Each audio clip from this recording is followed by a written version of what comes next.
Here atop Petit Jean Mountain near Morrilton, after you've taken in all the spectacular sights, you may want to take a little side trip to the Museum of Automobiles that was actually founded by Wintrhop Rockefeller in 1964.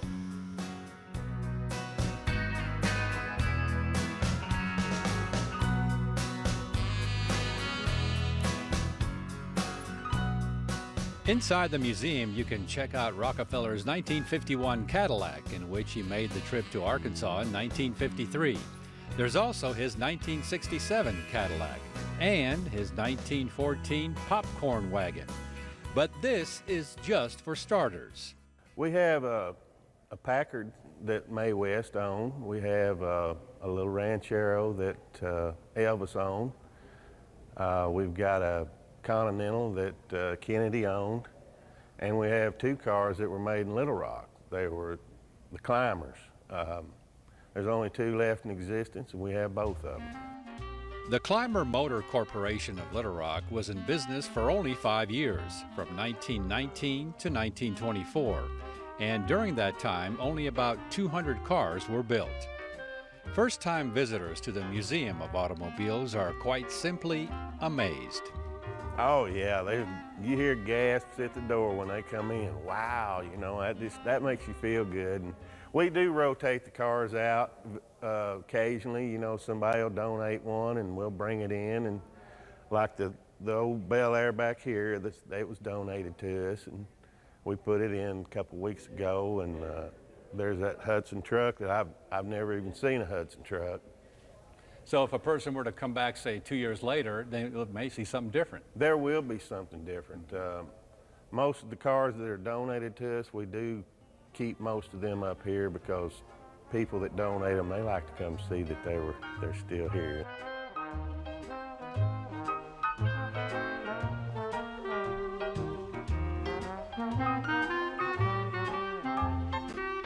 First of all, the facility is wonderful. It accommodates a large group of people. And the collection is wonderful as well. I've been an old car buff for many years, and I'm acclimated toward the A model. I have a couple of A models, and I'm really interested in them, but I noticed they had my car of my youth over here too, this 54 Chevrolet, which I drove across the United States one time. So I was interested in it as well. And of course the older cars, the ones back in the teens and earlier are just very interesting to look at. And anyone who has any interest in cars could spend half a day here easily, and even more if they wanted to look at all the various cars and the cars of the era when the big cars were produced, when only rich people could afford them, like the Packards and so forth. Got a lot of beautiful cars. And what did you think of that pink Packard that belonged to Mae West? I didn't notice it was Mae West, but I told my wife, I said, I know it belonged to a female. But it's really interesting. I noticed she had a mirror in the back to, of course, make her makeup. So that certainly would explain the opulence of that car. If you look at some of those old movies of Mae West, it was very interesting. I like the Lincoln too. They had about a 48 Lincoln, I believe. It was a very interesting car. And I remember seeing a few of those when I was a kid. So that's kind of brought back memories. I was a teenager in the 50s. Good time to be a teenager. It really was. It was a piece of Americana there when the cars were king. And I went down to the Ford place to look at a 55 T-Bird, the first one that came out. And I was just gawking at it, and the salesman touched me and shoved me aside and said, son, get out of the way. And, but I was so enthralled with it, and I still am today. It's a beautiful car.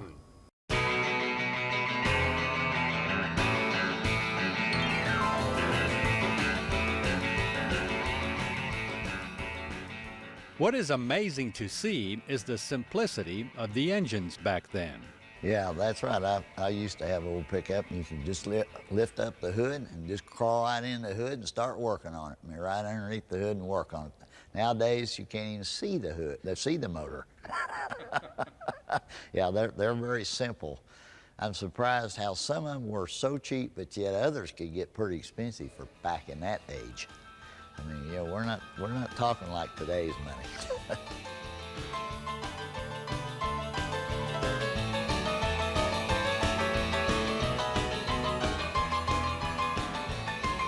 I'd advise others to come and look. It's well worth your time, you know, and it's going to take a couple hours probably to get through it.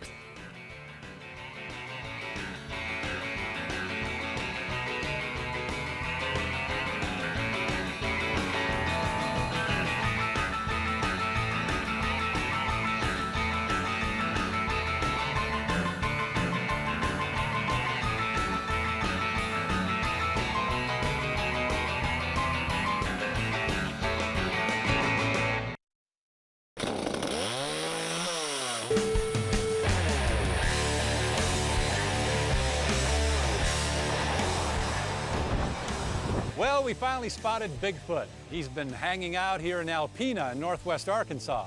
Actually, he's the creation of Cajun carver Kay Jackson.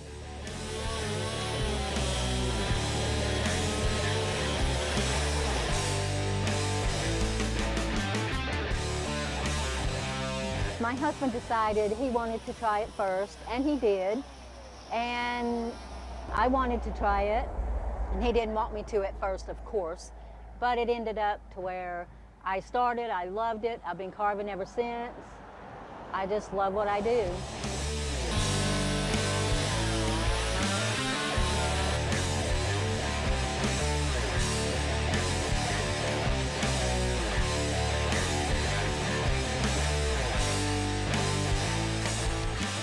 Kay Jackson does indeed love what she does, and she's a natural at it. It's her passion and drive for chainsaw carving that won her the world champion title in 2006.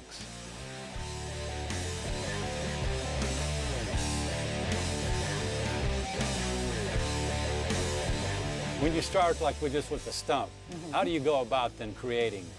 Well, it depends on what the stump looks like. If I have a certain unique looking piece, then I have to figure out what would go best in there. You know, if it looks like an eagle, I'll make an eagle, or if it looks like something different, that's what I'll make out of that certain piece. Whatever it reminds me of. Sometimes it has a shape of its own, you know, and sometimes I just have to come out here and make what I need to make, you know what I mean?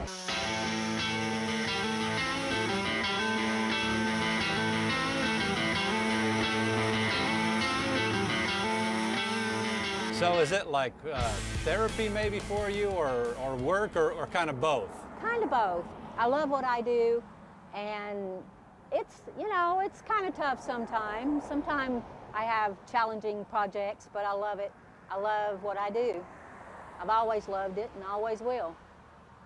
What is amazing to me is how with the chainsaw, and you're able to carve something which looks like you carved it with a knife.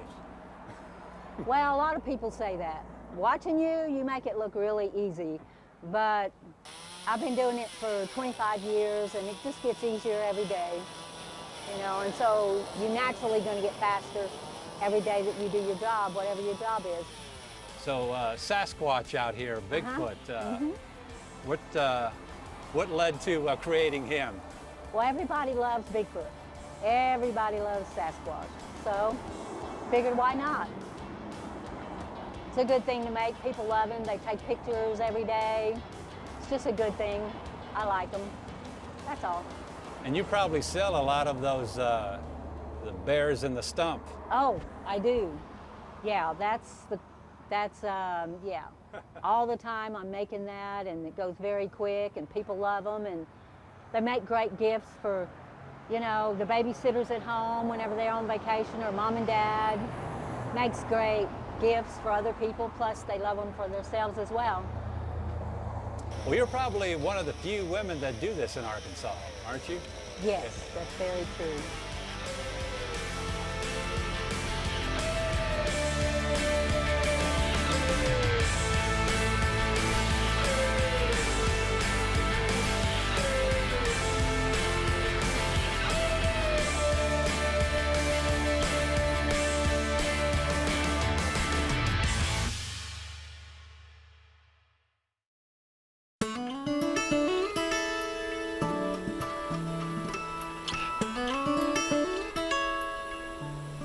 A really neat and picturesque hiking trail that's actually inside the city limits of Clarksville is the Spadra Creek Nature Trail, which was dedicated to the Arkansas Trail System back in 1983.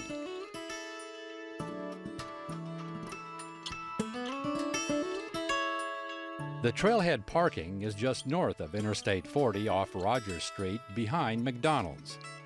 The west side of the trail, which crosses the Iron Bridge and is paved, ends up at the University of the Ozarks. The east side of the trail, or the Scout Trail as it's called, is actually the original section of this trail, and it follows the creek bed for about a half a mile or so, and it's actually the most scenic part of the entire trail. And I brought my rod and reel along, maybe catch a few smallmouth.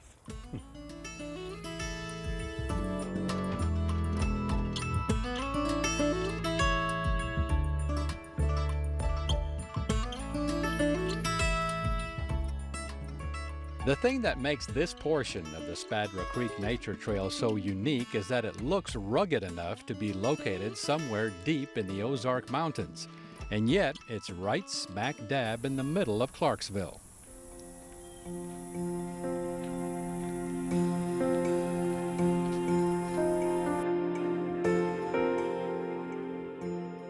The trail meanders for quite a ways beside the creek, during which you can take in all of what nature has to offer, including a few good spots to throw a line in.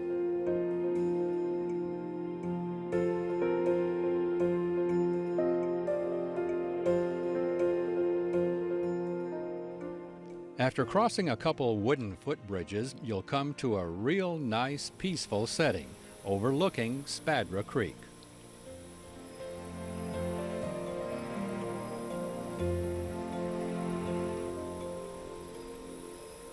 It's here where we found Fallon's Skipper Gray, skipping rocks and taking a dip in the deep pool. By the way, they don't call him Skipper for nothing. He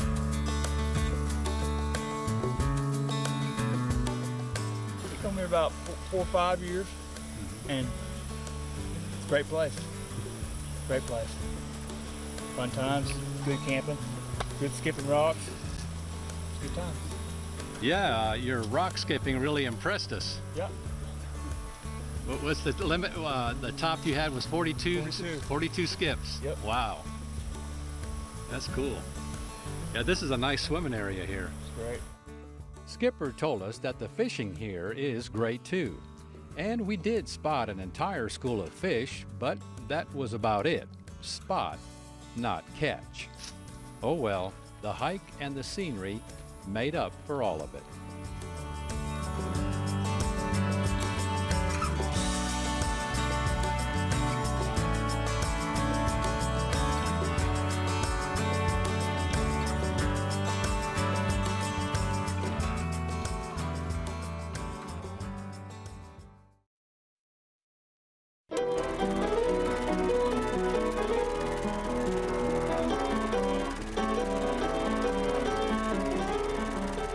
Along Fort Smith's historic district is a building that has withstood time, the wrecking ball, and even a tornado.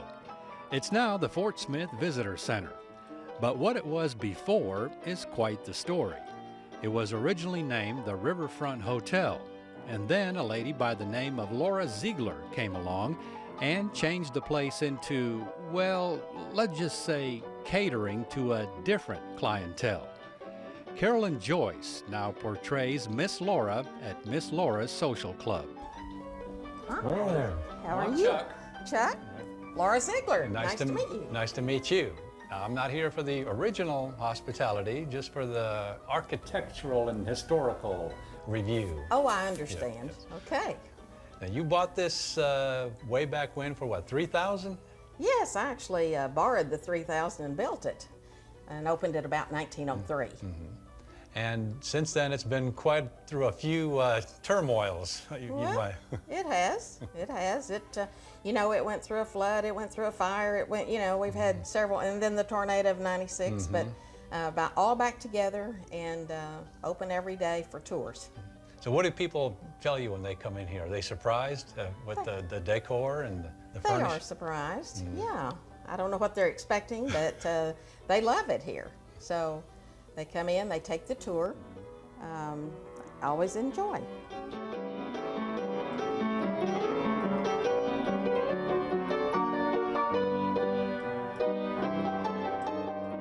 Takes me back to the real cowboy days. Reminds me of, you know, what it would be like when Isaac Parker was here. You know, it's just the rich cowboy history of Arkansas and Oklahoma and Indian Territory is what it shouts out to me. It's very interesting to me. I mean, I couldn't think of anything better, you know, than this place, you know, to go to for history and, you know, to learn anything about this area, you know. It's very neat. It's definitely one of a kind building. Yeah, definitely, for sure, one of a kind.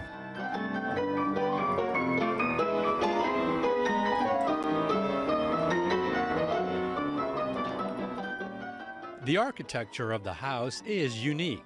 Simple clapboard, yet an elegant example of Baroque Victorian. The furnishings are also Victorian and, all in all, pretty much the same as when Miss Laura owned it. You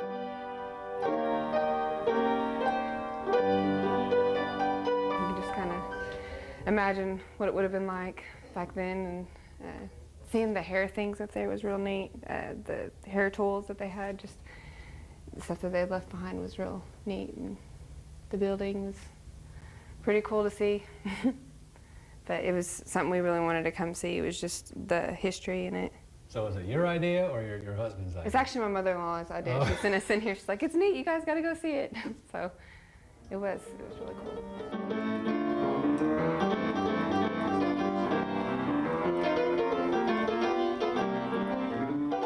Well, tell us about the staircase. The staircase is actually original. Most of the wood in the house as well, all original. We have one of the original stained glass windows, but the fretwork, we have 3 areas where it has fretwork, which is really nice and all original. Upstairs, we have 2 of the original pieces of furniture. Actually, their dining table. The girls' dining table was downstairs at that time, but it's a roll top and quite rare. I like the piano edition. That adds to the atmosphere. Well, thank you. Yes, it's a player piano.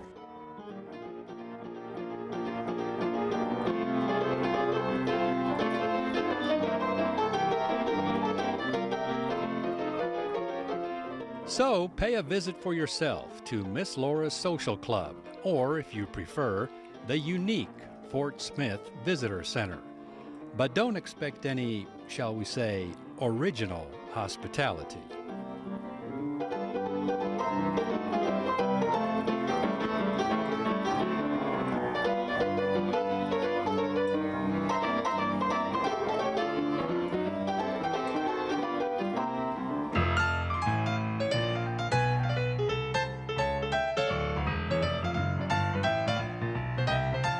The last time we were on the Court Square in Pocahontas, we featured the oldest barbershop in the state, or rather the country. Well, we're back, this time to pay a visit to the oldest drugstore in the state, Futrell Pharmacy.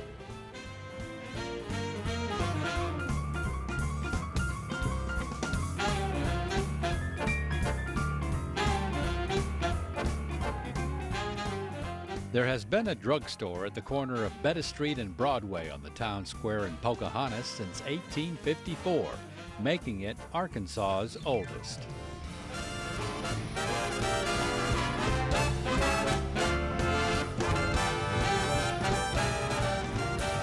You, as a teenager, worked behind this soda fountain, and you were only, what, 14? About 14, I had a work permit, so. Yeah, I'm a second-generation pharmacist. I grew up here, and so I have a lot of memories of all the way back to the late 60s on forward. So how was it to work at a soda fountain like this? We got busy at times, really busy. We had people that worked around the downtown area when the businesses were there before big box places came in. They'd come have sandwiches for lunch and things like that, milkshakes, old-fashioned ice cream soda. And that's what, you know, makes this pharmacy so unique, is that you still maintain that old-fashioned flavor, if you will. Nostalgia. Nostalgia. charm is one of the few things we have going for us here, and I wanted to keep that nostalgic charm. We don't make anything off of it, but it sure leaves a good taste in people's mouths that do remember the good old days of curbside service.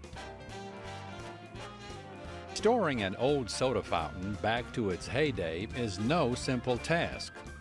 Quite a bit of an undertaking. I had a wonderful builder in Ben Jansen, and he basically, I helped him and his other workers, and we stripped all the way back to the original quarter-sawn oak doors, handmade oak doors.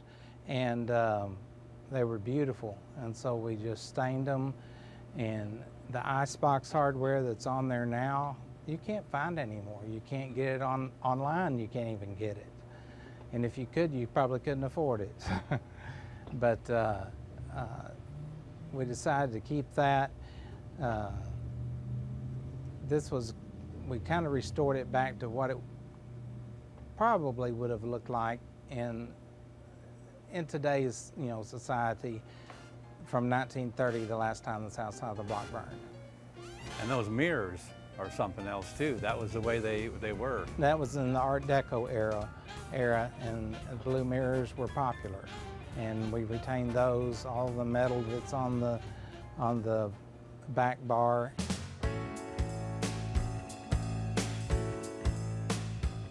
Old-time pharmacy items and medications of yesteryear are displayed in a preserved section of the store's shelf space. What does it mean to have something like this in Pocahontas? Well, to me, I just couldn't give it up. As part of my upbringing, something I didn't want to lose. We have a lot of people that come through here from up north, coming through down south, and they've heard we have a soda fountain here, and it just brings back memories for them and a lot of joy to them. And to me, that's worth it. Even if you don't make money at it, just to be able for them to bring their grandchildren here or something and say, this is the way I grew up. That's worth a lot.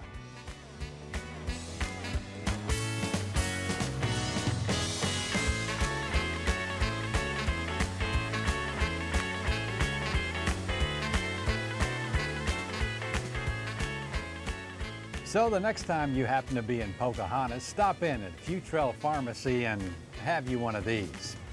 Oh yeah. That's what I'm talking about. Yes, sir. And to view this episode again or any one of our others, visit our website at aetn.org/exploringarkansas. And don't forget to like us on our Facebook fan page.